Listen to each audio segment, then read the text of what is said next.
Alright, so this video is going to be extremely scuffed and all that, audio and video are not going to be the best, but I mean, I'm not going to be putting like any fancy editing or anything like that, so you can just kind of have the video playing in the background, I guess, while I do whatever.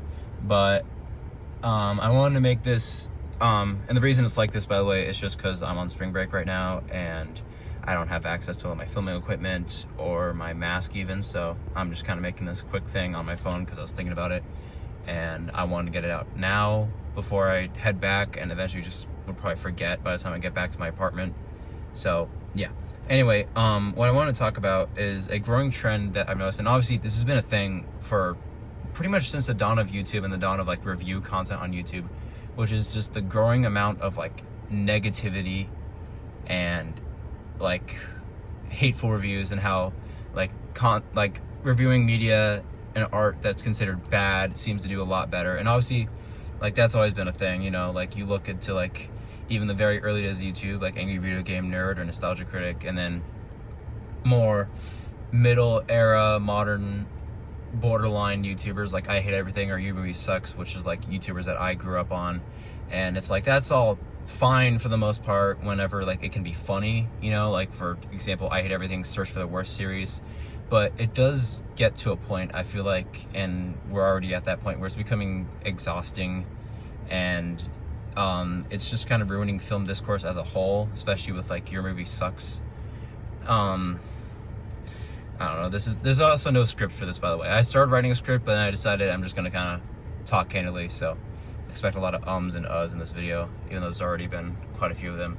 But anyway, I don't know, especially one thing this really came to my mind was during the whole Chris Stuckman Madam Web controversy, where he made an actually very good video where he less criticized like the film itself and more talked about like the studio system and the flaws with it that created such a movie in the first place. And I'm not defending that movie. That's obviously a very bad movie.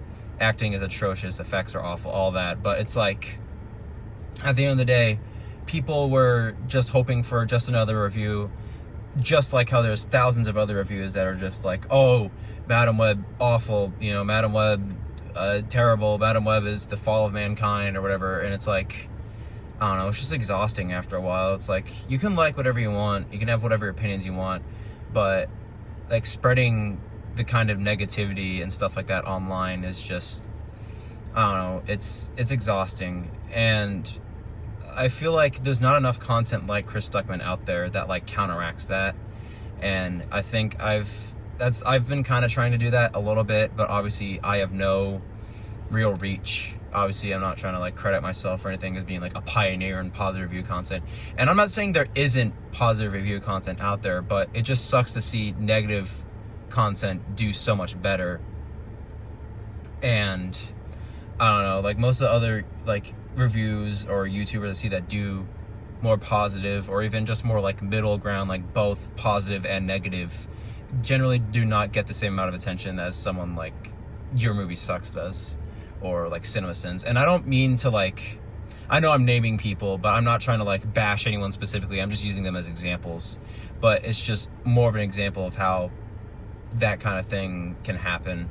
And I'm guilty of this too. A lot of my early videos were just kind of talking about shitty movies that I thought were shitty, and most other people who saw them already thought were shitty too. And there's probably countless other videos about them too. Like I'm sure there's tons of other videos about fucking The Amazing Bulk or Hitman Agent 47 or whatever the hell else I've reviewed in the past. And like I said, I've been trying to shift my content more towards like a traditional like actual review where I can maybe like put in a real more nuanced opinion, or even like defending media like I did with my Barry video. But I don't know, it's kind of disheartening to see something like that, like more positive, I guess, channels not do very well, while more negative channels do better. And I've realized I'm repeating myself a lot, and I don't really mean to. It's why I write scripts most of the time. But that's really all I have to say, to be honest. It's just kind of a little ramble. I was thinking about it a lot, and there's definitely people a lot more in the YouTube movie review scene than me that can probably have a lot more of a nuanced take on it than me. But this is definitely just something that I was thinking about and just kind of wanted to get out there. And I don't know, maybe this could start a conversation. I mean, I doubt it will, but you know, it'd be cool if it did. But anyway, yeah, that's it. More videos soon, more actual proper reviews with production put into them and time and effort put into them. I've been really busy, but you know, hopefully things are gonna start lightening up with like spring break and whatnot. But yeah, so that's it. Yeah, I shot this in my gym parking lot. I don't even have my mask, like I said earlier, which is why it's just of these like bushes, this video. Yeah, I'm gonna stop talking now. Thanks for watching. Free Palestine.